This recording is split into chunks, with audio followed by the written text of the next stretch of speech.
¿Es la prisión una herramienta de justicia o una tecnología de fabricación humana? En este análisis profundo de Vigilar y Castigar de Michel Foucault, exploró cómo el poder abandonó el espectáculo de la sangre para colonizar el alma. Descubra la transición oculta entre el suplicio medieval y la disciplina invisible de nuestra modernidad y, como ya he hecho en otros momentos, agregaremos algunas discusiones a su obra.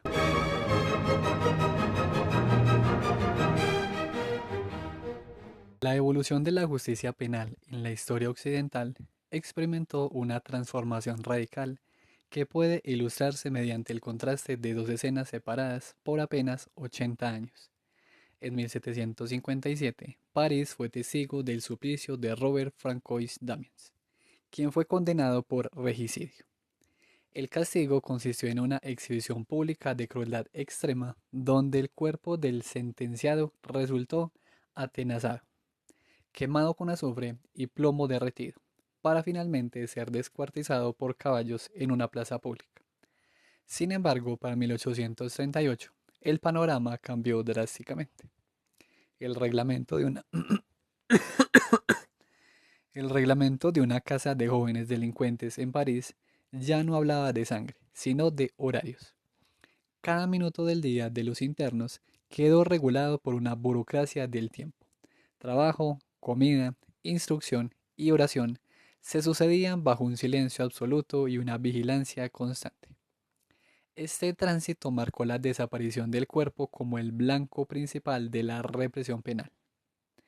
Hacia finales del siglo XVIII y principios del XIX, el castigo dejó de ser un teatro público.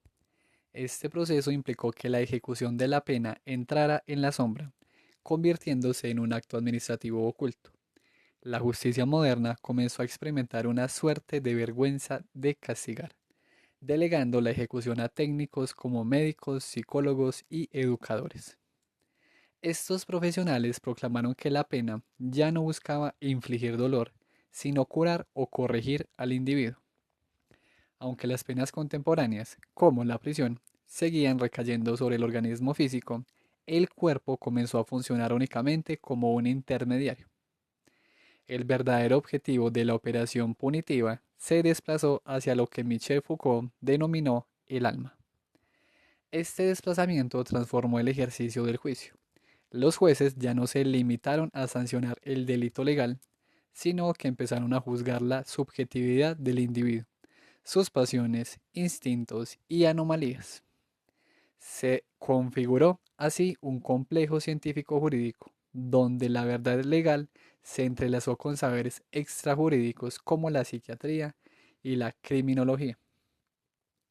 El psiquiatra se convirtió en un consejero en castigo, cuya función era diagnosticar la normalidad del delincuente y evaluar su peligrosidad o curabilidad.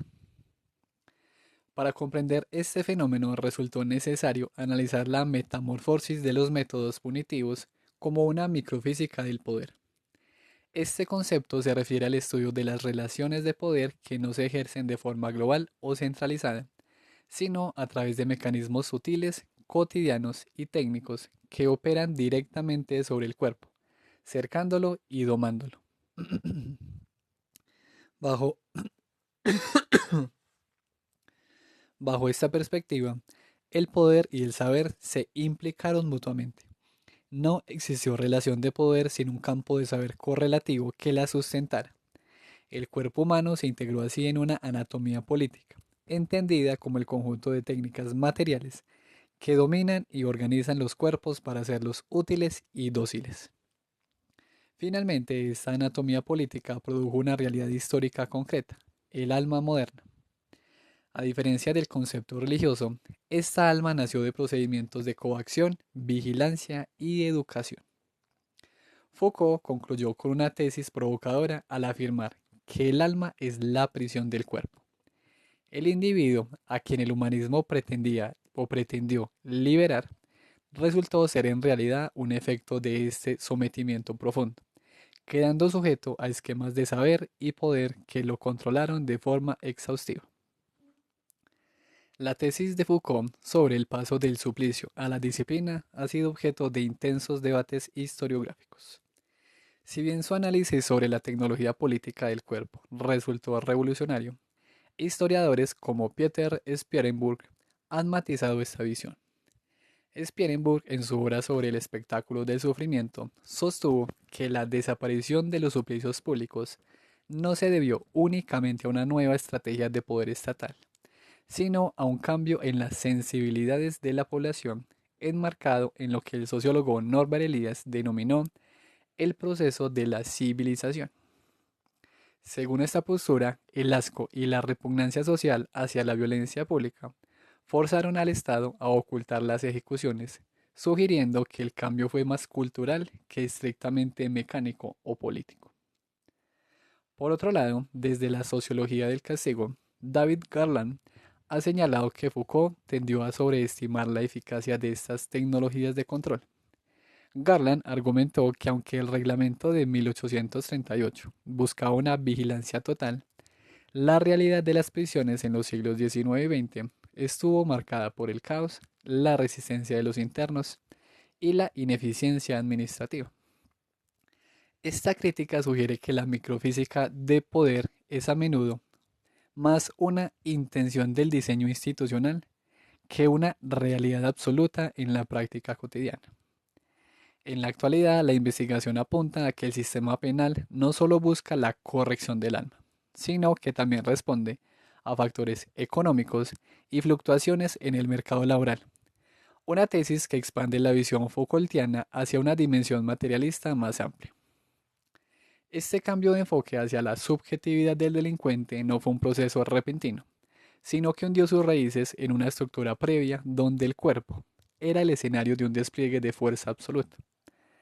Para comprender por qué la justicia moderna decidió ocultarse tras los muros de la prisión, resulta indispensable analizar la naturaleza de lo que Foucault denominó la resonancia de los suplicios.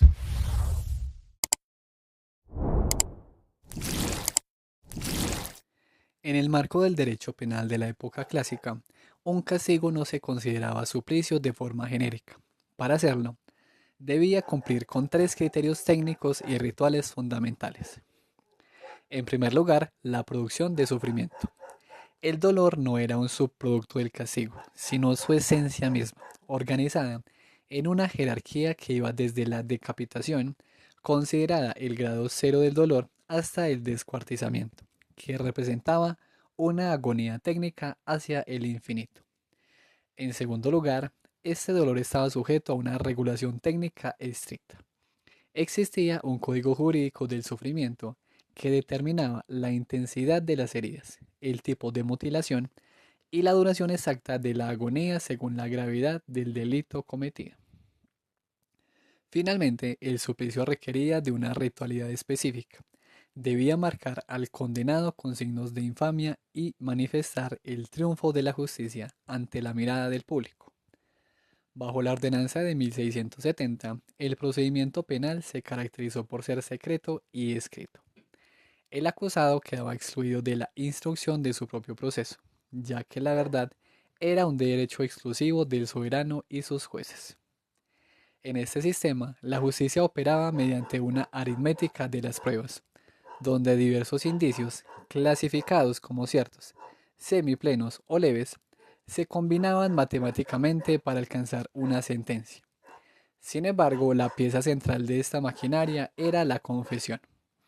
Se la consideraba la prueba más deseada porque permitía que el criminal se convirtiera en la verdad viva de su propio delito, ratificando mediante su propia voz lo que el juez había escrito en secreto.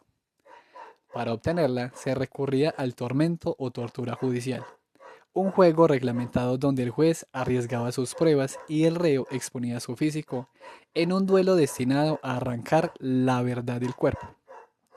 La ejecución pública funcionaba, por tanto, como un teatro de la justicia donde el cuerpo del condenado servía de soporte para hacer legible el crimen.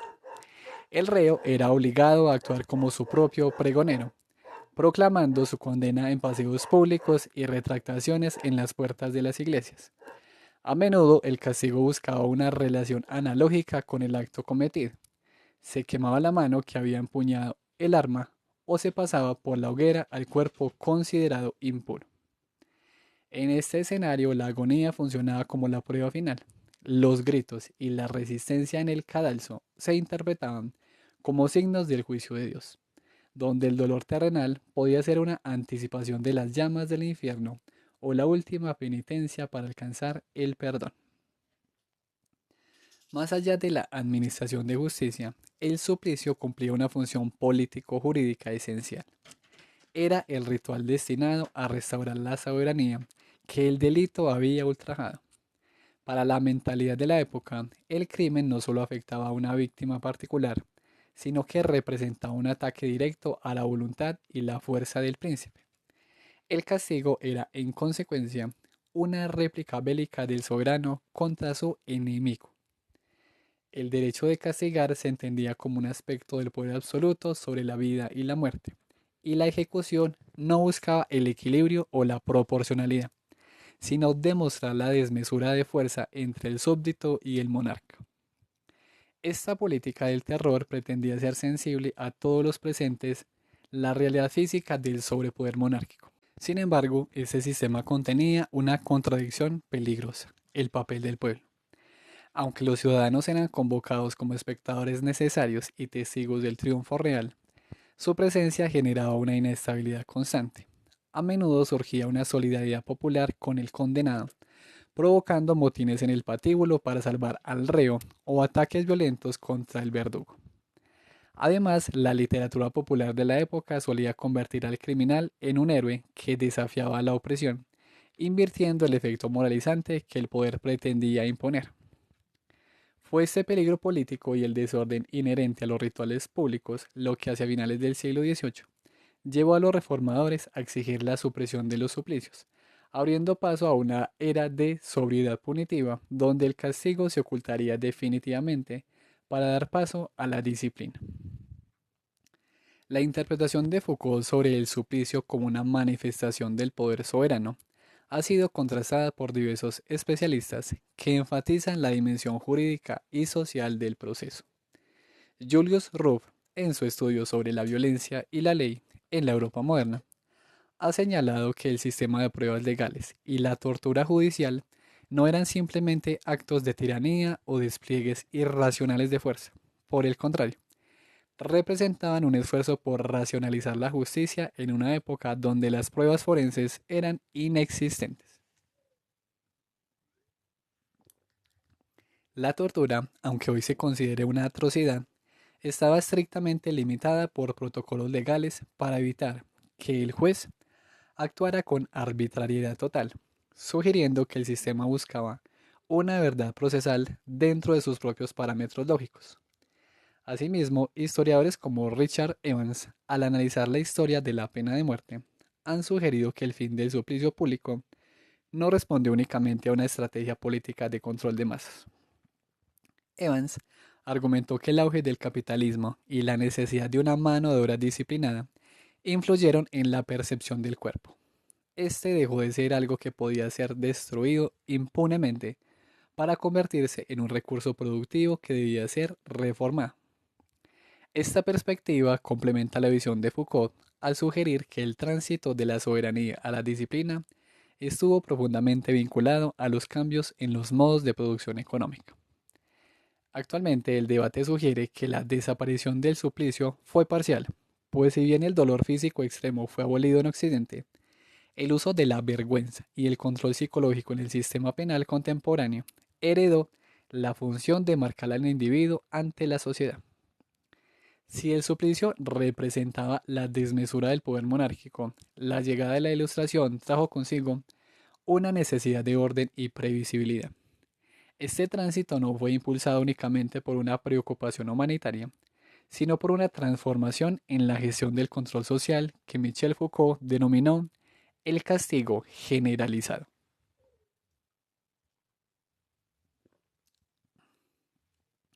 A finales del siglo XVIII, la protesta contra los suplicios se volvió unánime entre filósofos, juristas y legisladores. La denuncia principal no radicaba solo en la crueldad, sino en que el suplicio resultaba irregular, excesivo y sobre todo peligroso. El enfrentamiento físico entre el soberano y el condenado solía encender focos de rebelión al provocar la solidaridad del pueblo con el criminal. Los reformadores sostenían que la tiranía del poder soberano, al manifestarse mediante una violencia extrema, terminaba por legitimar la violencia de la rebelión, lo que ponía en riesgo la estabilidad del orden social. Bajo esta premisa, el verdadero objetivo de la reforma penal no era castigar menos, sino castigar mejor. Se buscaba insertar el poder de castigar de forma más profunda en el cuerpo social, distribuyéndolo de manera continua y homogénea. El sistema del antiguo régimen era ineficiente debido a la caótica multiplicidad de instancias, justicias señoriales, reales y administrativas, que a menudo se neutralizaban entre sí, permitiendo que muchos delitos quedaran impunes. La reforma aspiró a reducir el costo económico y político del castigo, despojándolo de la arbitrariedad monárquica para convertirlo en una función administrativa constante. Este cambio estuvo profundamente vinculado a una nueva gestión de los ilegalismos. En, en la sociedad preindustrial, cada estrato social gozaba de un margen de ilegalismo tolerado necesario para su subsistencia económica. Sin embargo, con el auge del capitalismo y el aumento de la riqueza privada, la burguesía comenzó a considerar intolerables los ilegalismos que afectaban a los bienes, como el robo y el fraude, frente a los antiguos ilegalismos de derechos. En consecuencia, la justicia penal se reorientó para vigilar y castigar con mayor rigor la delincuencia contra la propiedad. Para que este nuevo arte de castigar fuera eficaz, los reformadores propusieron una técnica basada en la representación y los signos, regida por principios fundamentales. La regla de la cantidad mínima establecía que el daño de la pena debía exceder solo levemente el beneficio del delito. Por su parte, la regla de la idealidad suficiente dictaba que el castigo debía actuar sobre la representación del dolor en la mente de los ciudadanos más que sobre el cuerpo físico. Además, la regla de la certidumbre absoluta exigía que las leyes fueran claras y su aplicación inevitable, para que la idea del crimen estuviera indisolublemente ligada a la de la pena en la conciencia colectiva. Finalmente, este desplazamiento del banco de la pena, del cuerpo al alma, transformó la percepción del criminal. El delincuente dejó de ser un traidor al soberano, para ser visto como un individuo que rompió el contrato social. El castigo se convirtió en una lección pública, una suerte de libro abierto donde se reactivaba constantemente el vínculo entre el delito y la sanción. Esta reforma sentó las bases para la aparición de un saber psicológico y antropológico sobre el delincuente, desplazando el interés jurídico desde el acto cometido hacia la naturaleza profunda y la normalidad del individuo. La interpretación de Foucault sobre la reforma penal como una estrategia de economía del poder ha sido ampliamente discutida.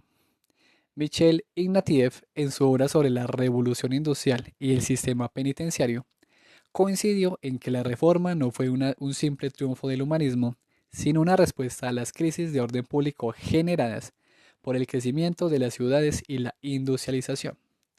No obstante, Ignatieff subrayó que las motivaciones religiosas, especialmente de cuáqueros y evangélicos, jugaron un papel crucial en la humanización del trato a los prisioneros, un factor que Foucault tiende a subordinar a la lógica del control político. Desde una perspectiva económica distinta, George Ruche y Otto Kirchheimer, en su estudio clásico Pena y Estructura Social, plantearon que los sistemas punitivos están determinados directamente por las condiciones del mercado de trabajo. Sostuvieron que el fin del suplicio y la aparición del castigo generalizado coincidieron con momentos donde la mano de obra era escasa y valiosa, por lo que la sociedad no podía permitirse destruir cuerpos, sino que necesitaba reformarlos para el trabajo. En la actualidad, el debate sugiere que este castigo mejor ha derivado en lo que algunos criminólogos contemporáneos llaman la red penal, donde la vigilancia ya no se limita a la prisión, sino que se extiende a través de brazaletes electrónicos y bases de datos, cumpliendo la promesa reformadora de una vigilancia continua y ubicua. Esta nueva sensibilidad hacia la utilidad del castigo buscaba, en teoría, una justicia que hablara a la razón y no a los sentidos. Tras la caída de la brutalidad del suplicio, el pensamiento ilustrado intentó diseñar un sistema donde la pena fuera tan lógica y evidente que el ciudadano, antes de delinquir, pudiera calcular con precisión matemática que el crimen no resultaba rentable. Este ideal es lo que Michel Foucault denominó la benignidad de las penas.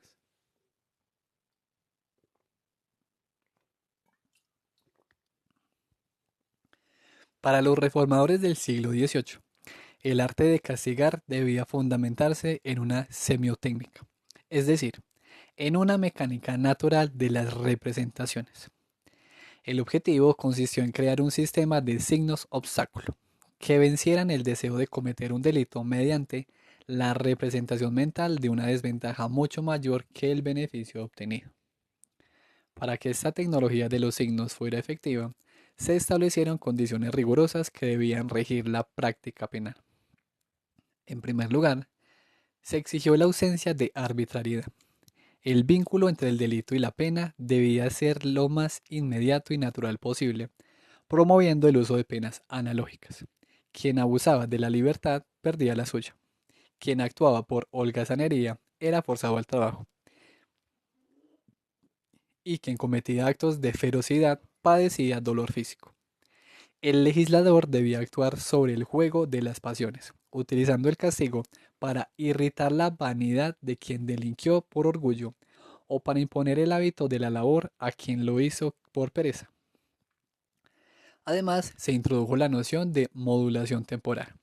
Los reformadores sostuvieron que la pena debía tener un término definido para ser útil, pues una condena infinita resultaba un gasto inútil para la sociedad y desesperaba al individuo sin lograr su enmienda.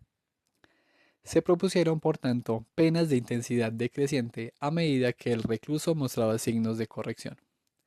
Bajo esta lógica, el condenado debía verse como una propiedad rentable para la sociedad, pagándose deuda mediante trabajos públicos como la reparación de caminos o puentes, lo que proporcionaba un beneficio directo a sus conciudadanos.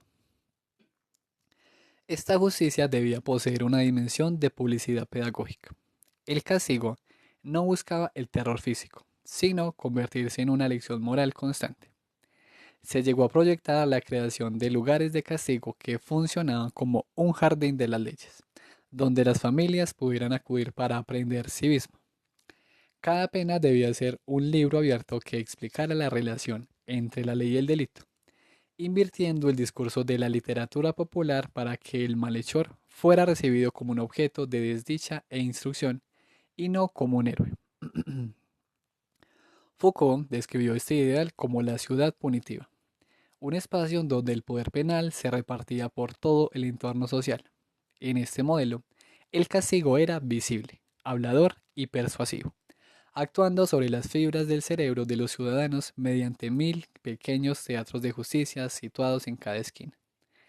Resulta fascinante observar en este proyecto original, la prisión era considerada solo una pena específica entre muchas otras, y frecuentemente resultó criticada por ser oscura, inútil y excesivamente costosa.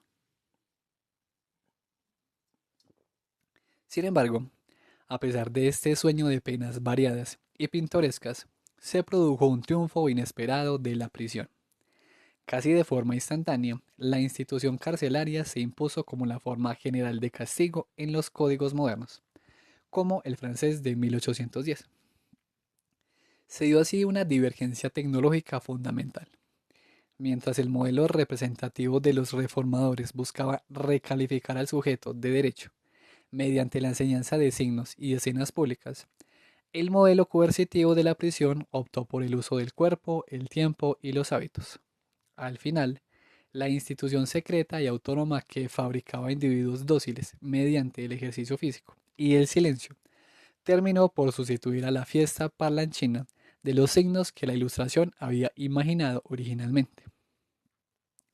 La transición que describe Foucault entre la ciudad punitiva y la institución coercitiva ha sido objeto de revisión por parte de personajes como James K. Whitman.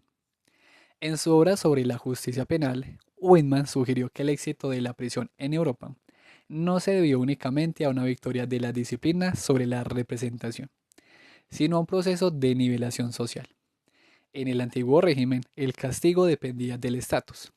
La prisión, al ser una pena uniforme, funcionó como una herramienta de igualdad jurídica ante la ley, lo que facilitó su aceptación por parte de los estados modernos que buscaban eliminar los privilegios aristocráticos en el ámbito penal. Por otro lado, la crítica contemporánea, representada por personajes como Loic Wacquant, ha expandido la visión de la prisión como una institución coercitiva en el marco del neoliberalismo. Wacquant sostuvo que lejos de ser el modelo de corrección del alma que Foucault analizó, la prisión moderna ha vuelto a ser, en muchos sentidos, un depósito de poblaciones consideradas económicamente superfluas. Esta perspectiva matiza la idea de que el modelo disciplinario siempre busca fabricar individuos dóciles para la producción, sugiriendo que en la actualidad la prisión cumple más una función de neutralización y exclusión que de transformación pedagógica.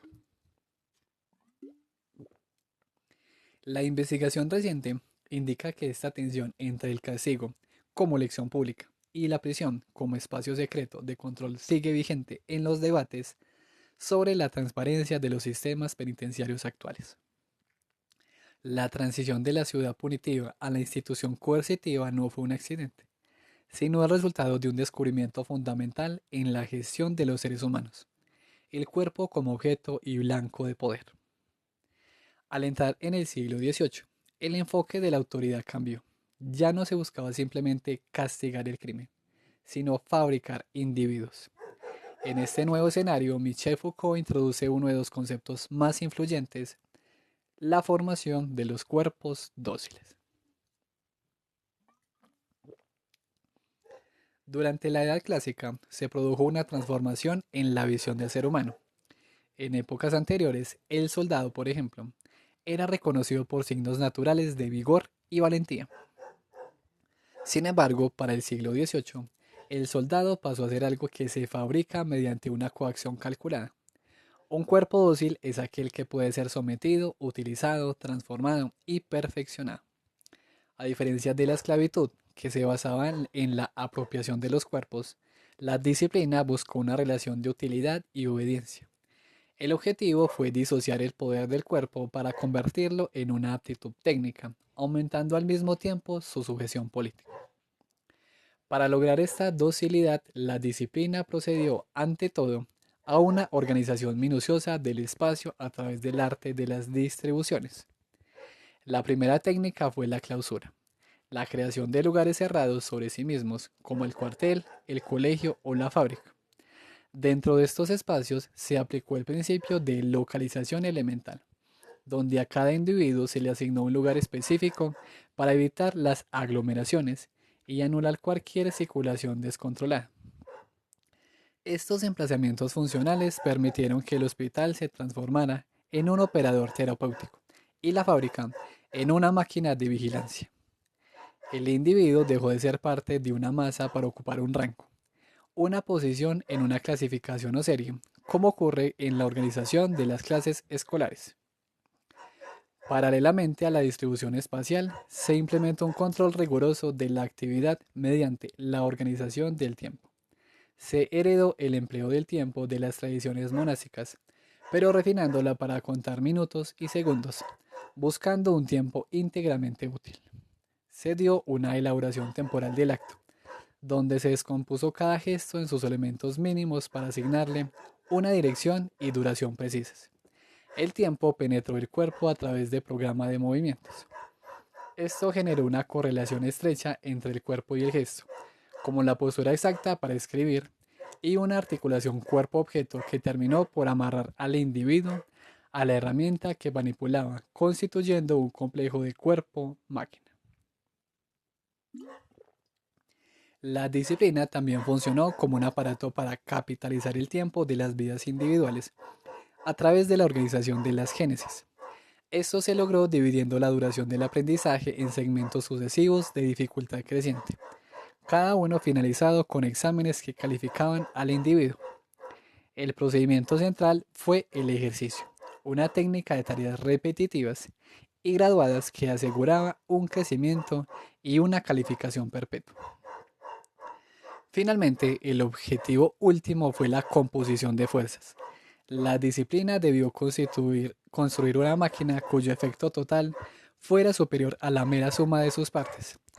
En este sistema, el individuo se definió únicamente por el lugar que ocupaba en un mecanismo multisegmentario, regido por un sistema de mando basado en señales como campanas o silbatos que provocaban respuestas automáticas y ciegas.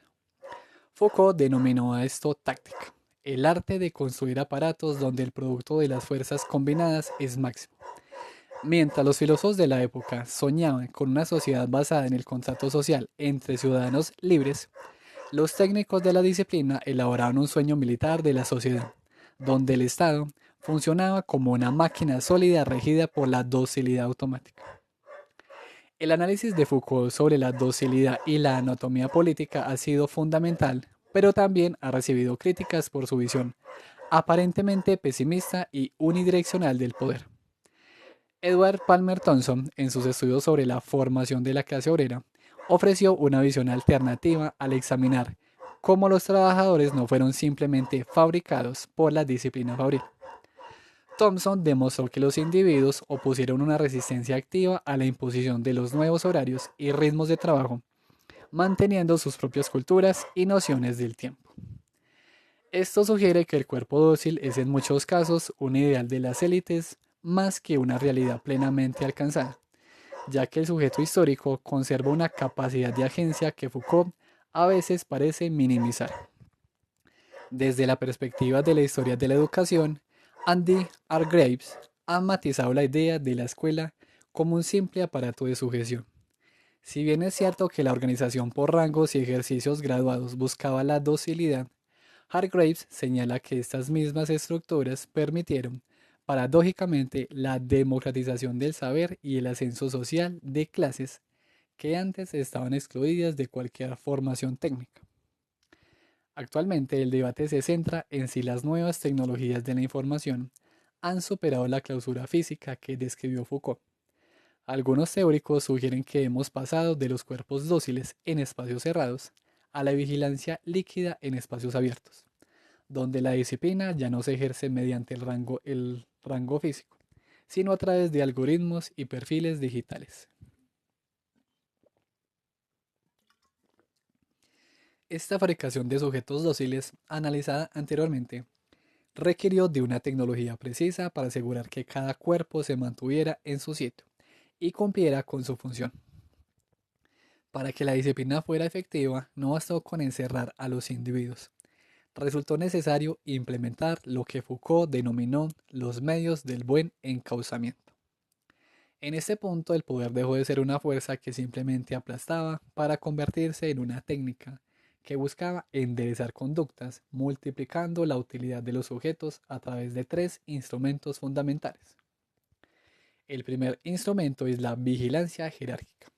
El ejercicio de la disciplina requirió de un dispositivo que coaccionara mediante la mirada, creando observatorios de la multiplicidad humana, donde el control se ejercía a través de la visibilidad absoluta.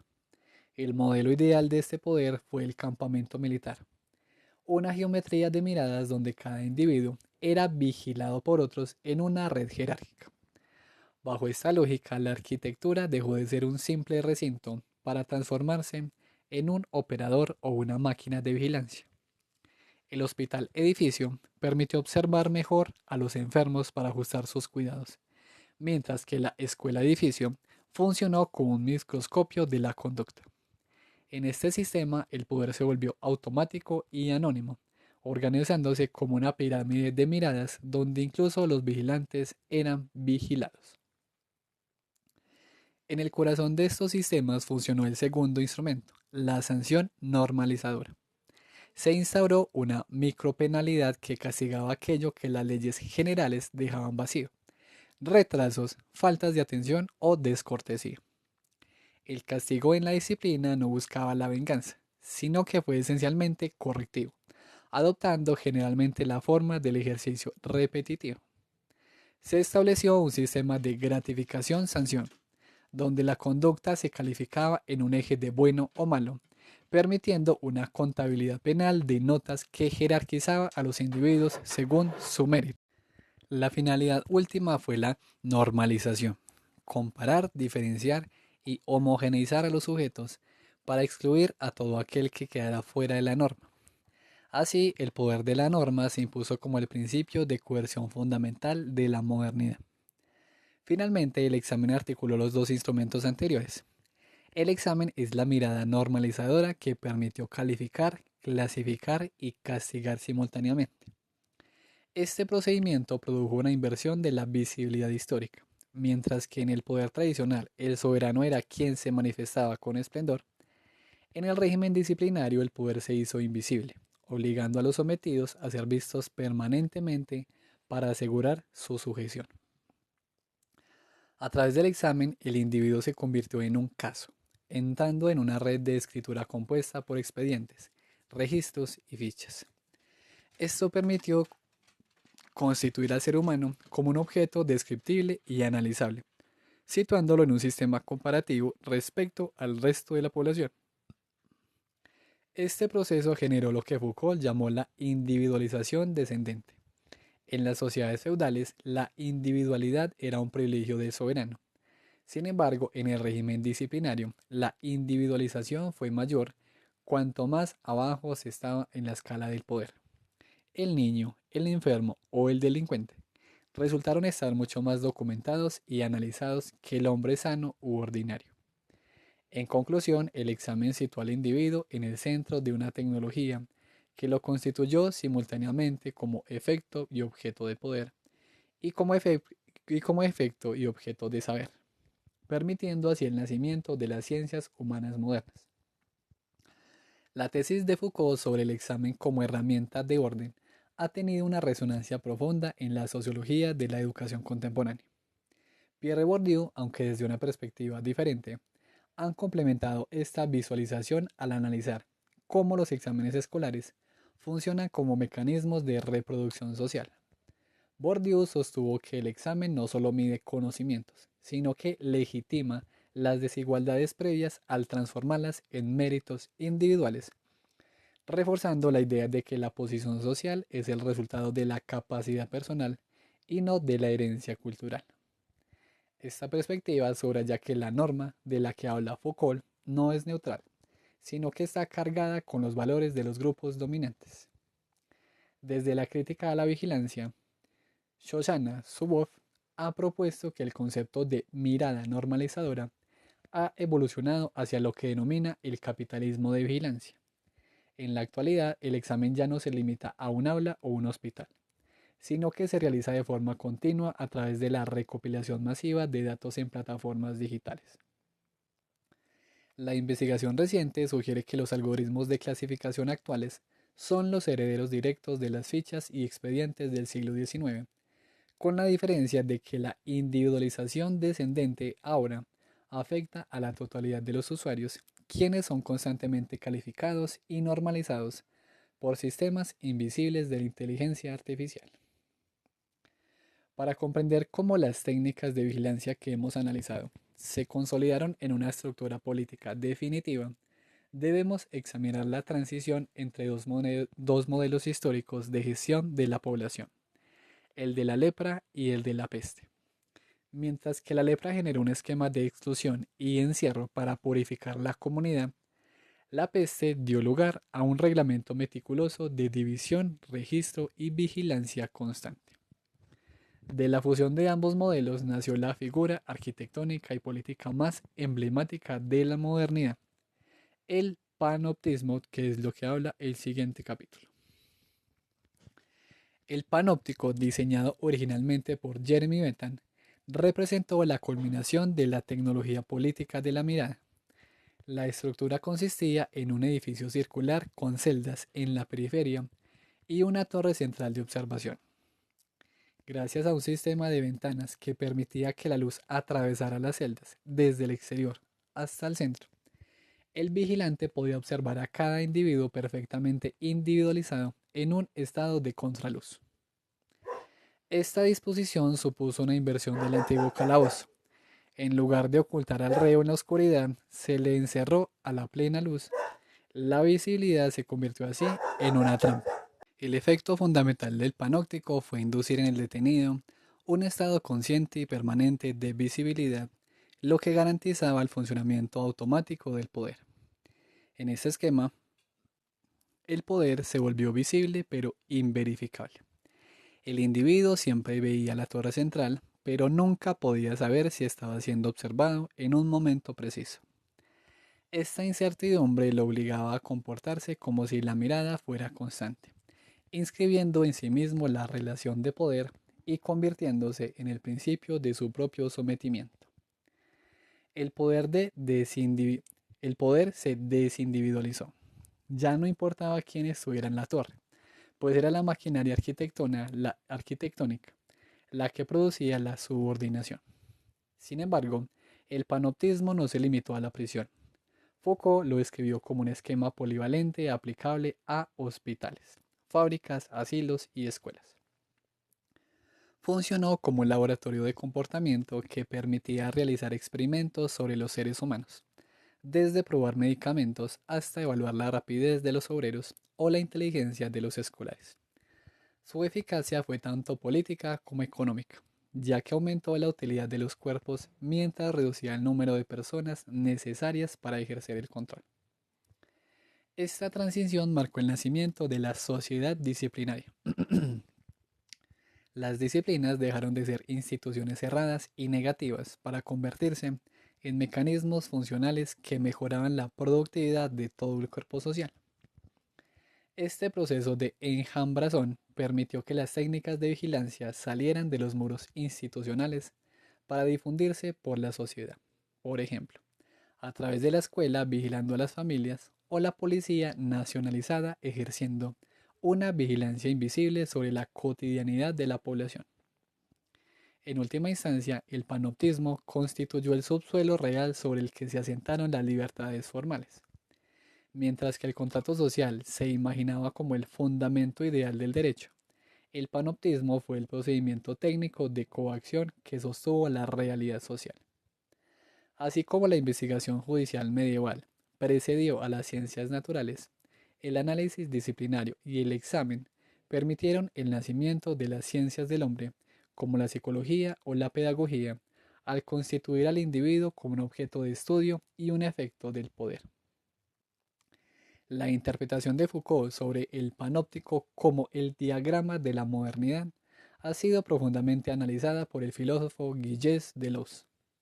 En sus ensayos sobre las sociedades de control, Deleuze sugiere que si bien el modelo de Foucault explicaba perfectamente las sociedades de soberanía y de disciplina basadas en el encierro, nosotros hemos transitado hacia una nueva etapa. Para Deleuze, el panoptismo físico ha sido superado por el control en medios abiertos, donde el individuo ya no está encerrado en una celda, sino que es individualizado a través de cifras, códigos y datos financieros. El control ya no es de molde, sino de modulación, lo que sugiere que el panoptismo ha mutado de una arquitectura de piedra a una infraestructura digital de flujos constantes.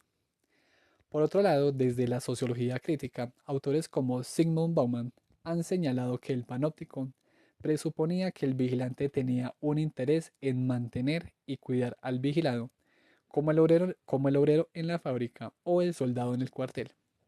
En la actualidad, Bauman argumentó que hemos pasado a un sinóptico donde muchos observan a unos pocos, a través de los medios masivos y la cultura de la celebridad, y donde el poder ya no necesita encerrar a todos los sujetos, sino que simplemente excluye a los consumidores fallidos.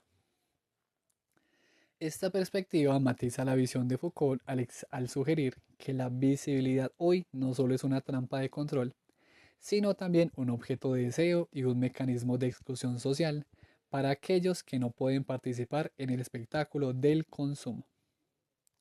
A pesar de las críticas que recibió desde su propia gestación, la prisión logró consolidarse como la respuesta universal al crimen en la modernidad. Su triunfo no residió únicamente en su función legal, sino en su capacidad para presentarse como una institución total, capaz de absorber al individuo en su totalidad para devolverlo transformado al cuerpo social. En este punto de su análisis, Michel Foucault explora la naturaleza de estas instituciones, completas y austeras. Austeras más bien.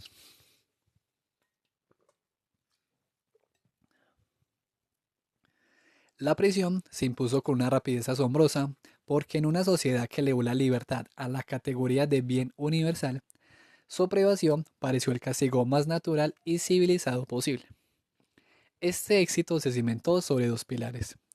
Por un lado, un fundamento jurídico económico. La cárcel es el castigo igualitario por excelencia, ya que priva a todos de lo mismo y permite cuantificar la pena en la variable del tiempo. Se estableció así una especie de salario negativo, donde el recluso paga su deuda con la sociedad en días, meses o años. Por otro lado, un fundamento técnico disciplinario.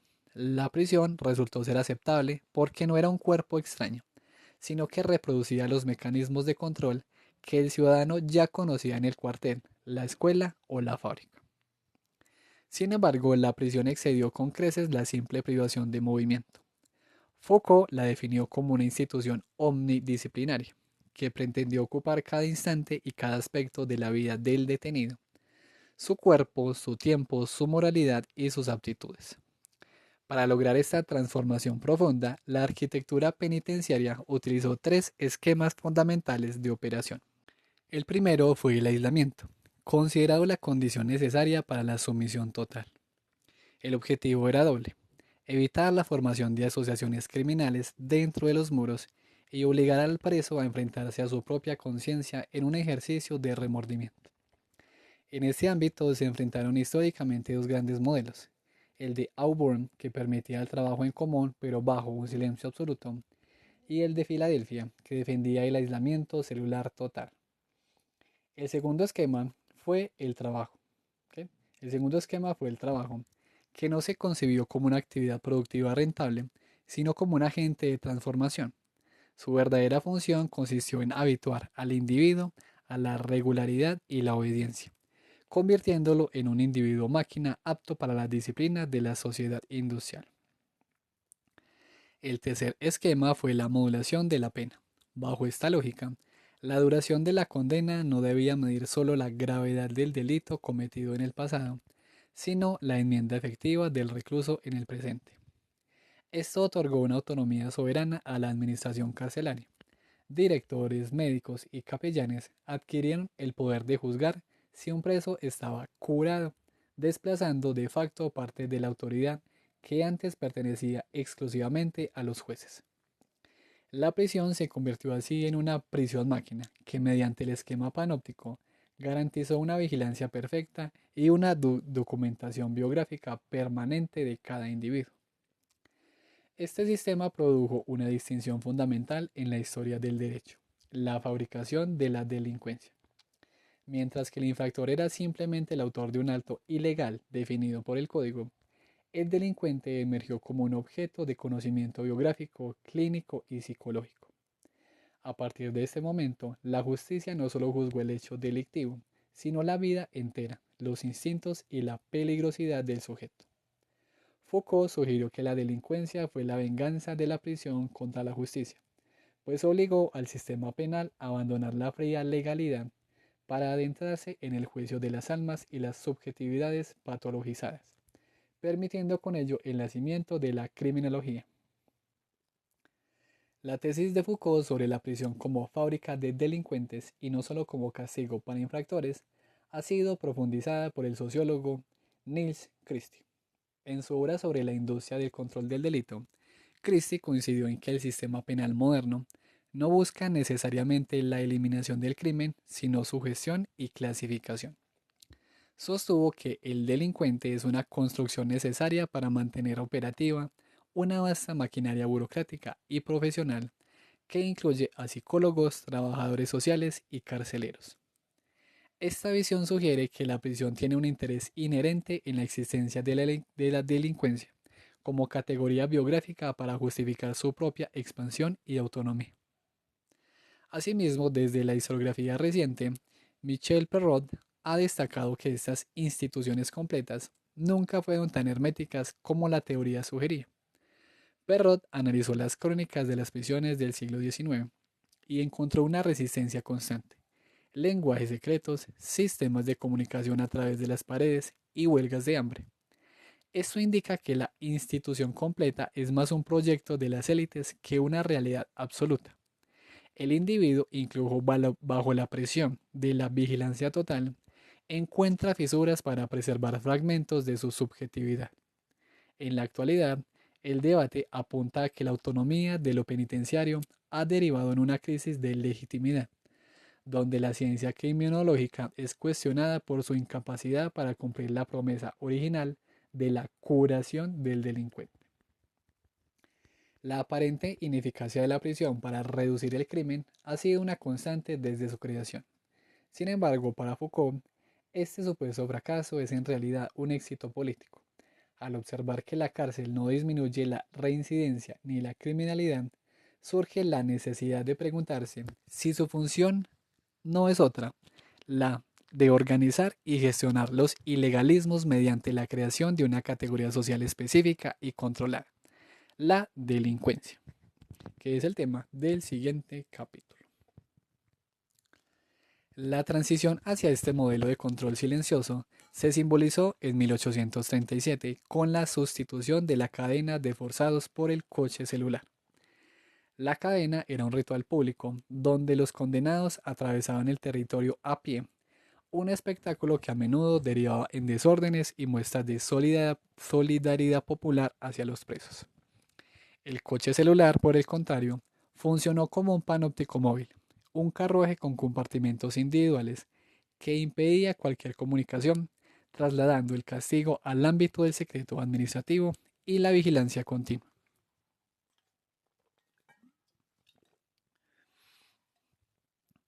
Pese a que la prisión ha sido denunciada sistemáticamente por fabricar delincuentes y fomentar asociaciones criminales en su interior, Foucault sostuvo que estas consecuencias son funcionales para el sistema.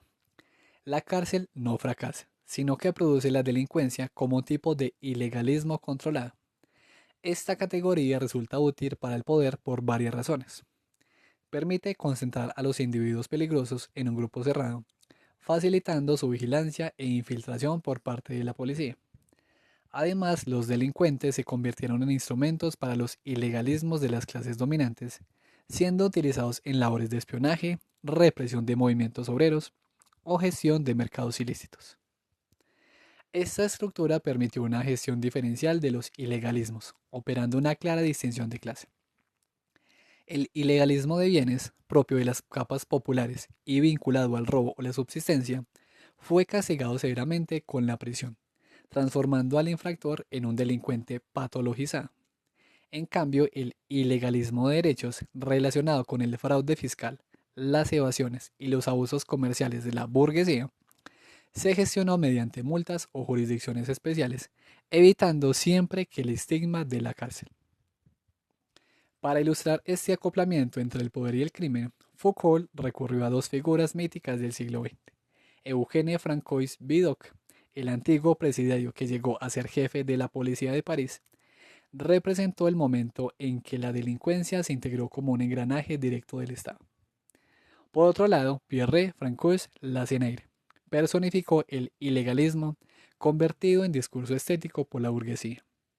Un criminal que debido a su origen social transformó el delito en una cuestión de bellas artes, neutralizando así su carga política. Frente a esta construcción del delincuente como un monstruo, los movimientos obreros del siglo XIX desarrollaron una contranarrativa. Denunciaron que la delincuencia de los ricos, como las estafas en la bolsa, era la verdadera causa de la miseria y que el sistema penal solo servía para criminalizar la indisciplina popular. El caso de Beas, un niño de 13 años condenado por vagancia, ejemplificó este choque. Su delito no era un acto violento, sino la ausencia de un amo y la negativa a someterse a la normalización de la vida fabril. La tesis de la utilidad de la delincuencia ha sido un punto de partida fundamental para la sociología del control social contemporáneo. Sin embargo, Darío Melosi ha señalado que la gestión de los ilegalismos no es tan estática como Foucault sugería. Melosi argumentó que la severidad del castigo y la tolerancia hacia ciertos ilegalismos fluctúan según el ciclo económico. En tiempos de crisis, la frontera entre el ilegalismo de derechos burgués y el de bienes popular tiende a hacerse más rígida, intensificando la criminalización de la pobreza para asegurar el orden social frente al descontento. Desde otra perspectiva, Jacques Guy Petit ha matizado la idea de que la prisión produce delincuentes de manera intencionada. Petit sugirió que el fracaso de la prisión se debió más a la precariedad de los medios estatales y a la resistencia interna de los presos que a un plan maestro de la burguesía. El análisis de la evolución penal culminó con la formación definitiva del sistema carcelario, un hito que Michel Foucault situó simbólicamente en la apertura de la colonia agrícola de Metrailles el 22 de enero de 1840. Esta institución no fue una simple cárcel, sino el modelo disciplinario en su estado más intenso y puro, al concentrar todas las tecnologías coercitivas del comportamiento desarrolladas hasta entonces. Metrailles se organizó mediante la combinación de 5 modelos institucionales simultáneos: la familia, el ejército, el taller, la escuela y la justicia. Los detenidos se repartían en grupos pequeños denominados familias, regidos por una jerarquía estricta de hermanos y mayores. Al mismo tiempo, el régimen era militar, con números de matrícula y ejercicios constantes. Industrial, ¿ok? Industrial, con jefes de taller que aseguraban el aprendizaje, y pedagógico, bajo la tutela de maestros. En este espacio, los directivos actuaron como verdaderos ingenieros de la conducta u ortopedistas de la individualidad, cuya misión consistía en fabricar cuerpos dóciles mediante una observación permanente y exhaustiva. Sin embargo, el éxito de este modelo no se limitó a una sola institución, sino que se extendió a través de lo que Foucault denominó el archipiélago carcelario. Este concepto describe una vasta red de establecimientos que, sin ser prisiones legales en sentido estricto, utilizaron técnicas penitenciarias, colonias para niños pobres, orfanatos, casas de caridad y fábricas convento. Este tejido carcelario borró las fronteras entre el encierro judicial y el extrapenal, asegurando una comunicación fluida entre los castigos de la ley y los mecanismos de la disciplina. En este escenario, el sistema estableció un continuo carcelario, un grado una graduación lenta que permitió pasar de forma natural del simple desorden a la infracción penal. Bajo esta lógica, ya no se juzgó únicamente el atentado al interés común, sino la desviación y la anomalía respecto a una nueva forma de ley, la norma. Como consecuencia, la actividad de juzgar se multiplicó y se difundió por todo el cuerpo social, dando lugar a una serie de jueces de la normalidad. El profesor, el médico, el educador y el trabajador social se convirtieron en figuras que hicieron reinar la universalidad de lo normativo sobre los cuerpos y las conductas de toda la población. Este archipiélago carcelario no rechazó lo inasimilable, sino que lo economizó, fabricando la delincuencia a partir de los ilegalismos leves mediante vigilancias insistentes. La biografía de un condenado solía ser el rastro de su paso por las diversas instituciones de esta red, demostrando que el delincuente es un producto de la propia institución y no un individuo que nace al margen de la ley. Además, el funcionamiento panóptico de esta red permitió la captación del cuerpo y su observación perpetua, proporcionando la condición material necesaria para el desarrollo de las ciencias humanas. Disciplinas como la psicología o la psicopedagogía pudieron formarse porque fueron impulsadas por esta política, que hace al hombre conocible solo en la medida en que es sometido. Finalmente, la ciudad carcelaria moderna no se rige por la figura central de un soberano, sino por una distribución estratégica de muros, espacios y discursos. En este modelo, el tribunal terminó subordinado a la prisión. Lo que rige los mecanismos sociales no es el funcionamiento unitario de una institución, sino la necesidad de una estrategia de normalización constante que fabrica al individuo disciplinado que habita nuestro tiempo. El cierre de la obra de Foucault con el concepto de sociedad de normalización ha sido fundamental para los estudios de la gubernamentalidad contemporánea.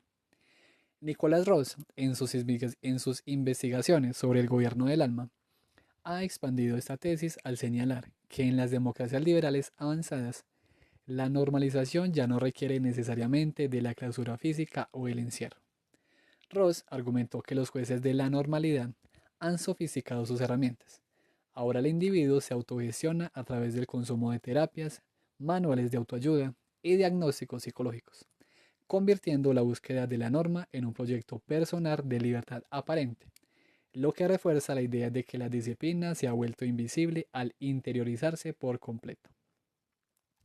No obstante, desde la teoría de la resistencia, James C. Scott ha cuestionado la supuesta omnipotencia de esta ciudad carcelaria. En su análisis sobre los discursos ocultos, Scott sugirió que debajo de la superficie de la normalización y la docilidad siempre existen formas de insubordinación que escapan a la mirada del poder. Sostuvo que la estrategia de normalización nunca es absoluta, pues los grupos subalternos mantienen espacios de autonomía simbólica y práctica. En la actualidad, la investigación historiográfica y sociológica apunta a que si bien el archipiélago carcelario de Foucault sigue presente, la irrupción de las redes sociales y la exposición voluntaria de la privacidad han creado una forma de panóptico participativo que el autor no llegó a prever, donde la norma se negocia y se impone no solo desde las instituciones, sino a través de la vigilancia horizontal entre los propios ciudadanos. Al recorrer la genealogía de la prisión, resulta evidente que la gran victoria de la disciplina no fue encerrar a los cuerpos, sino lograr que el encierro dejara de ser necesario. Michel Foucault nos hereda una advertencia silenciosa. La arquitectura de piedra del panóptico ha sido sustituida por una arquitectura de datos y expectativas sociales. En el siglo XXI, la vigilancia ya no requiere de torres centrales ni de muros de hormigón. Se ha vuelto líquida, voluntaria y participativa. Hoy, los jueces de la normalidad no solo visten batas blancas o uniformes docentes. La norma se ejerce a través del algoritmo que califica nuestra solvencia, la red social que premia nuestra conformidad y el dispositivo que registra cada uno de nuestros pasos. Hemos pasado de la ciudad punitiva a una sociedad de rendimiento, donde el individuo, convencido de su libertad, se convierte en el vigilante más severo de sí mismo. La pregunta que queda latente tras cerrar las páginas de esta obra no es cómo podemos mejorar el sistema penal, sino hasta qué punto estamos dispuestos a reconocer que nuestra identidad, nuestros deseos y nuestra supuesta normalidad son en última instancia el producto más refinado de una milenaria tecnología de poder.